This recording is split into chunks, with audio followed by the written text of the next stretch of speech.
I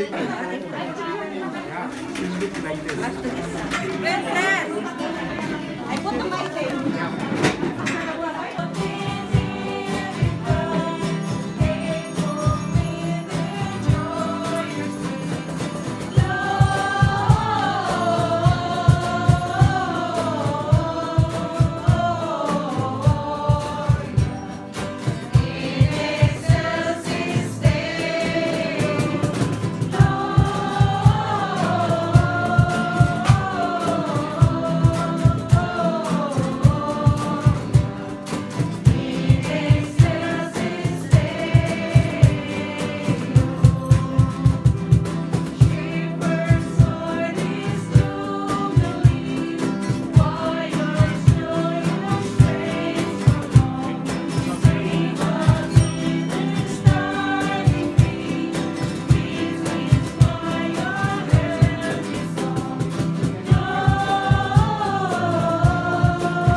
Nagkatipon sa ngalan ng Ama, ng Anak at ng Espiritu Santo.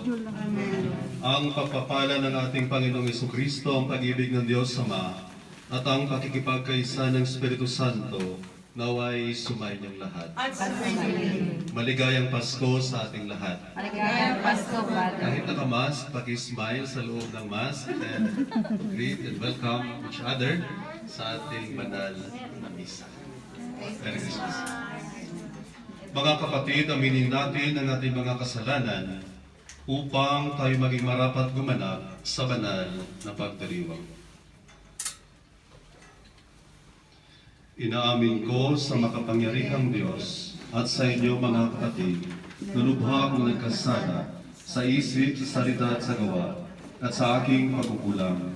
Kaya sinasamo ko sa mahal na Birheng Maria, sa lahat ng mga anghel at mga banal, at sa inyo mga kapatid, na ako'y panalangin sa Panginoong ating Diyos. Kawan tayo ng makapangyarihang Diyos, patawarin tayo sa ating mga kasalanan, at patubayan tayo sa buhay na walang hanggan. Amen.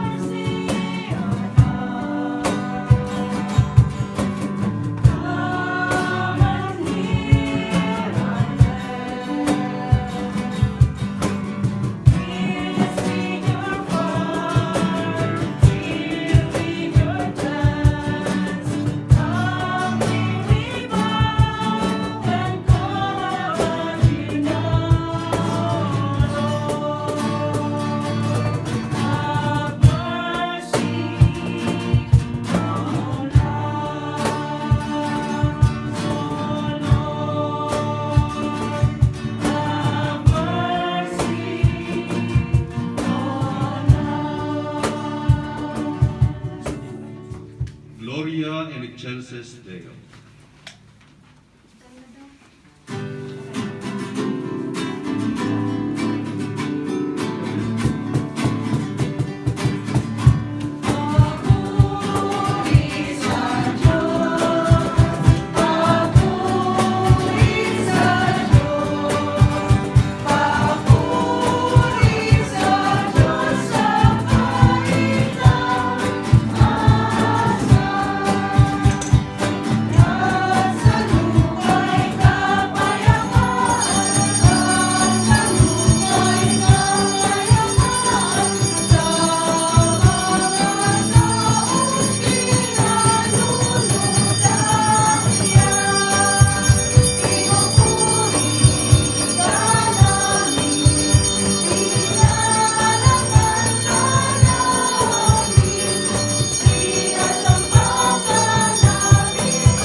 ang iyong liwanag sa kalangitan, na ngayoy aming pinatutuloy sa aming pamumuhay sa pamamagitan ni Jesucristo kasama ng Espiritu Santo magpa sa walang hanggan. Amen. Magsiupo lahat.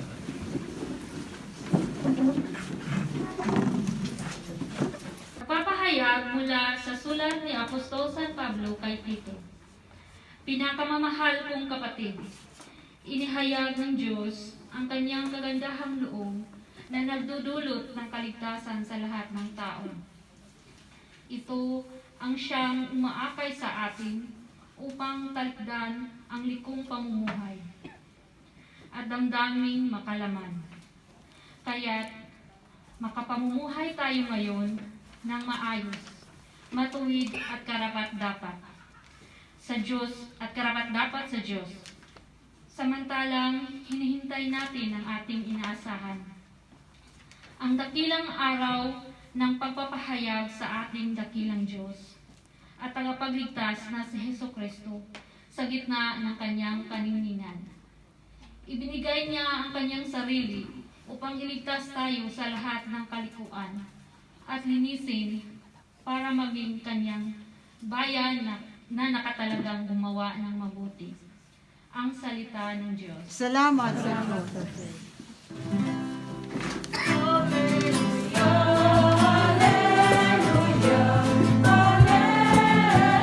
Hindi ka nag-ready. Alam natin yung mga restrictions ngayon ay napakahirap. No?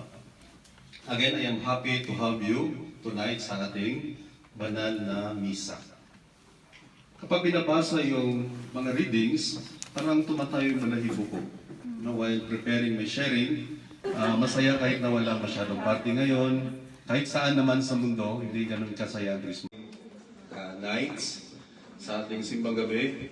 And ngayon na mag-celebrate ng Christmas, kahit na walang simbang gabi, okay lang. No? Mahirap kung nag 9 masses at wala ka ngayon. No? Mas maganda kung nandito ka ngayon, wala ka the other 9. No? Parang boxing, no? Nandun ka sa training, wala ka sa boxing. Talo pa rin, no? Pero nandun ka sa boxing kahit na hindi ka nag-training. Alam natin yung mga restrictions ngayon ay napakahirap. No? Again, I am happy to have you tonight sa ating banal na misa. Kapag binabasa yung mga readings, parang tumatayo yung balahibo ko. No, while preparing my sharing, kapag binabasa, iwan ko lang kung na-feel nyo yun, ikaw usang, na-feel mo yun. No, kasi nga, yung mga lugar na nasa readings ay mga lugar kung saan tayo nakatapak ngayon. When we say Jerusalem, when we say Judea, when we say Bethlehem, no? Yun yung mga lugar na kung saan ka nakatayo. And parang sinasabi natin, it is our honor to be here right now. Pwede namang kung saan ka, no? Usang sa Canada, or itong isa sa Indonesia, no? Itong isa, saan yung gusto mo din? Dubai, no? Kung saan, no? Yan, taga Myanmar, no? Kung saan. Pero ngayon ay nasa Jerusalem. When you say Christmas, ang unang Pasko ay nangyari sa Jerusalem. No? Kaya isang honor para sa atin na nandito tayo ngayon. Do you think dito kayo forever? No. Wala kayong space. Space. Totoo, no? Darating yung time, uuwi kayo either abo or healthy pa or nakahiga na or ano ka ba? Naka-wheelchair, no? Pero darating ang time na uuwi ka. Maybe not now, but someday, no? Pagbabalik ni Sherwin sa Pilipinas, no? Doon, Sherwin. Nanalo. Sabi niya, ang Christmas, para sa mga Pinoy, ay tinatawag na, ano ang Christmas sa atin? Anong tawag? Huy, anong tawag? Pasko. Ano ang meaning ng Pasko? Pagsilang. Christmas. Meron bang sopas dyan? Bigyan niya. Parang naiba yung ako nag-isip. Ano Ano ba yung Pasko? Pasko is, of course, no, as we have in mind, no, ito ay ang celebration ng Pagsilang. Christmas, no, pagsilang ng Ni Cristo. Panginoon. Pero sabi ni Bishop Sok, ang first Christmas ay hindi pagsilang. Ang first Christmas is the Paschal mystery in which si Jesus ay pass over from death to life. Kailan yun nangyari? Kailan? Easter Sunday. Passing over, no? Yan ang meaning ng Pasko. Passing over. So kung walang passing over, walang muling pagkabuhay, walang saysay ang kanyang pagsilang. No? Kung hindi siya muling nabuhay, walang kahulugan ang first Christmas na tinatawag, ang Pasko ng Incarnation. No, kaya sabi niya, kung titingnan mo at pag nilay-nilayan, magandang itigan itong passing over, no, pagtawid. No? Ang Christmas is actually pagtawid. Pagtawid ng Panginoon galing sa langit, papuntang lupa. Pagtawid. Ang magandang pagnilay-nilayan yan. Ang Christmas ay pagtawid ng Panginoon. Bakit pagtawid? Usang. Tigo-tigo pa siya, oh. Bakit pagtawid? No? Kasi ang Panginoon na divine, makalangit, no? Siya'y makalangit, nagkatawang tao upang makiisa sa atin. Yan ang kahulugan ng Emmanuel. No? Ang Panginoon ay nasa atin. Nakuha niyo ba? Pagtawid, no? Kaya nga sa atin siguro, no, itong Christmas ay gawin nating paraan upang tumawid. Tumawid saan? From old self into new self. Yung sabi ni Archbishop Sok, saan papunta, Father? Siguro tanong nyo rin, saan papunta? Pupunta ka sa lugar kung saan kagusto ng Panginoon pumunta. Anong ibig sabihin nun? Kung makatawid na, pupunta ka sa mga lugar, sa lugar kung saan gusto ng Panginoon kang pumunta. Saan yun? Sa langit. Langit. Saan yun? Sabi niya, you reach out sa mga taong nangangailangan. Oh. Huwag kang bumalik sa iyong sarili. Nakatawid ka na eh. So, go out and reach out sa mga nangangailangan. And I know that you are doing that. Every time we celebrate Christmas, we are growing sa Pasko. No? We are growing. Ano ba yung growing sa Tagalog? Paglago. Tumutubo, no, lumalago Malago. ang tao kapag Pasko. After you sacrifice 9 nights, na ngayon ay celebration ng Pasko, mayroong pagtubo. Yung mga mamis na nakakompleto, mayroong pagtubo. Mayroong growth inside. Yun yung kahulugan ng Pasko. So I hope na gagawin nyo yun. Point number 1. Christmas is Pasko, meaning tumawid from old life into new life. Point number 2. Bullet form na lang natin para hindi kayo maano, no? Point number 2, symbolism of Christmas. Nandito tayo sa bayan ng Panginoon, pero minsan siguro hindi nyo feel ang Christmas, unlike sa Pilipinas. No? Ano ba yung mga symbols of Christmas? Ito napapalitan, Christmas tree, no? May Christmas tree sa labas. No? The other day, brown out yan. No? Ngayon, maganda na yung ano niya. So, Christmas tree. Makarelate ba kayo sa Christmas tree? Ako hindi, personally hindi ako makarelate. Kasi wala siyang buhay. Kung Pilipino ang Christmas tree, makarelate ako. Halimbawa, puno ng saging. Ito, kung nyug ang Christmas tree, pero pine tree. Walang pagkain. No? Kaya be creative sa paggawa ng Christmas tree. Makabuhay. May Christmas tree kayo sa bahay? May mga flat na puntahan kami, ang Christmas tree nila kahit na pine tree, okay siya. Masaya. Kasi may nakabitin na sneakers, tupperone. Yung Christmas tree nyo, puro lang light, no? Pagtingin mo, napaka-dry. Walang buhay. Pagbiting ka dyan ng $100, $50, no? Maraming lalapit, no? Kung pobre, magbiting ka ng sardinas, o noodles, no? Ang symbolism ng Christmas tree is to give life. Nagbibigay buhay. Kahit na saging lang yan, basta meron ka makain, merong buhay. Kaya nga Filipino Christmas tree, saging, nyog, kape. No? At least meron ka makuha.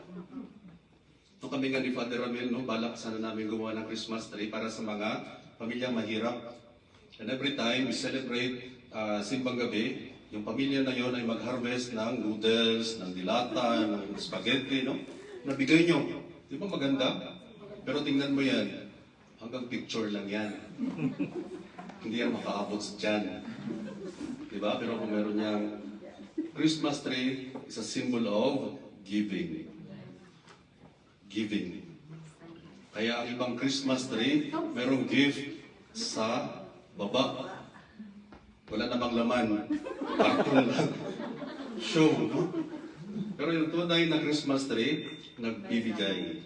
Kaya kung titingnan, ang Christmas is not actually a season of receiving. Sa isip lang natin ang pagtanggap, but a season of giving. Dalawa, nag-aaway. Giving versus receiving. Anong nasa isip nyo, Christmas, Pasko? Ikaw mo sang? Giving. Giving, hindi ka nang nabigay na. Bilis sumagot. Nakatanggap kayo kay Usang? Majority? Wala nag-gifts?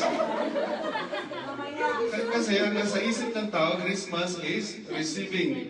Ay, Pasko, makakatanggap ako. No? Please erase that. Kasi kapag walang nagbibigay, walang tumatanggap. Pero pag ang Pasko ay panahon ng pagbibigayan, no? Ang lahat ay makatanggap. Baliktad, no? Kaya yung iba sa inyo, Christmas party, hindi na nagbibigay. Kasi nung nakaraang Pasko, nagbigay siya ng mahal, yung na-receive niya, umurahin. Ang Christmas. Tama ba? Yes. So, walang sights and sounds of Christmas, lalo na sa Jerusalem, because iilan lang ang naniniwala no, kay Jesus. Si tayo mag-count. 10. Sige, start. Oh, oh, oh.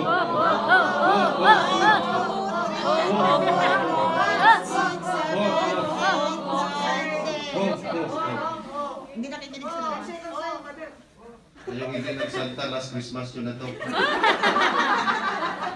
Kasi parang hindi ka masaya sa buhay, no? Si Santa laging masaya, no? Always wear that Christmas spirit. No, nandyan yung person of Christmas sa'yo. No, para makita ka ng iba, ng ka-flatmate mo, ng katrabaho mo, no, hindi sila ma-stress. No?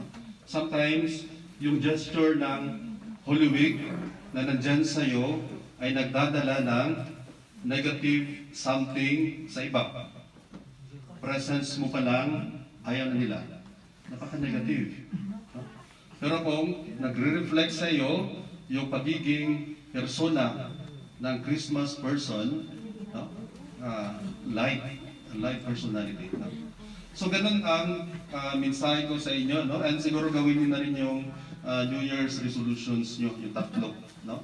Na reflect on the Paschal mystery. No? Mayroong pagbabago sa iyo, lalong-lalo na sa panahong ito ng Kapaskuhan and New Year, coming New Year.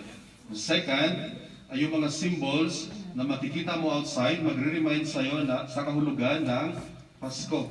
No, that is why I said, nakalimutan ko, sa Pilipinas, mas masayang Pasko kumpara sa dito. Bakit? Kahit saan ka pumunta, mayroong lantern. Kahit saan ka pumunta, may caroling. Kahit na barya-barya lang, masaya ang buhay. Sa tindahan, kung dito mag-ikot ka, wala. Pinalitan ng snowflakes ang star. Pinalitan ng kung ano-ano ang spirit of Christmas. Kung sino yung magdadala nun, dapat kayo. You are the personalized symbol of Christmas sa lugar na ito bilang mga Kristiyano. And third, be a Christmas person. Ayos ba? Yes. Natandaan niyo? Wala. Natandaan. Natandaan. Magsitayo ang lahat. at atang ipahayag Nakasakit ni Poncio Pilato, ipinako sa krus na matayan ni Rubin, nanawag sa kinaroonan ng mayumao, na may 3 araw na buhay na muli. Umakyat sa langit, naluklok sa kanan ng Diyos ang mga makapangyarihan sa lahat. Doon nagmumula ang kalirito at hukom sa nabubuhay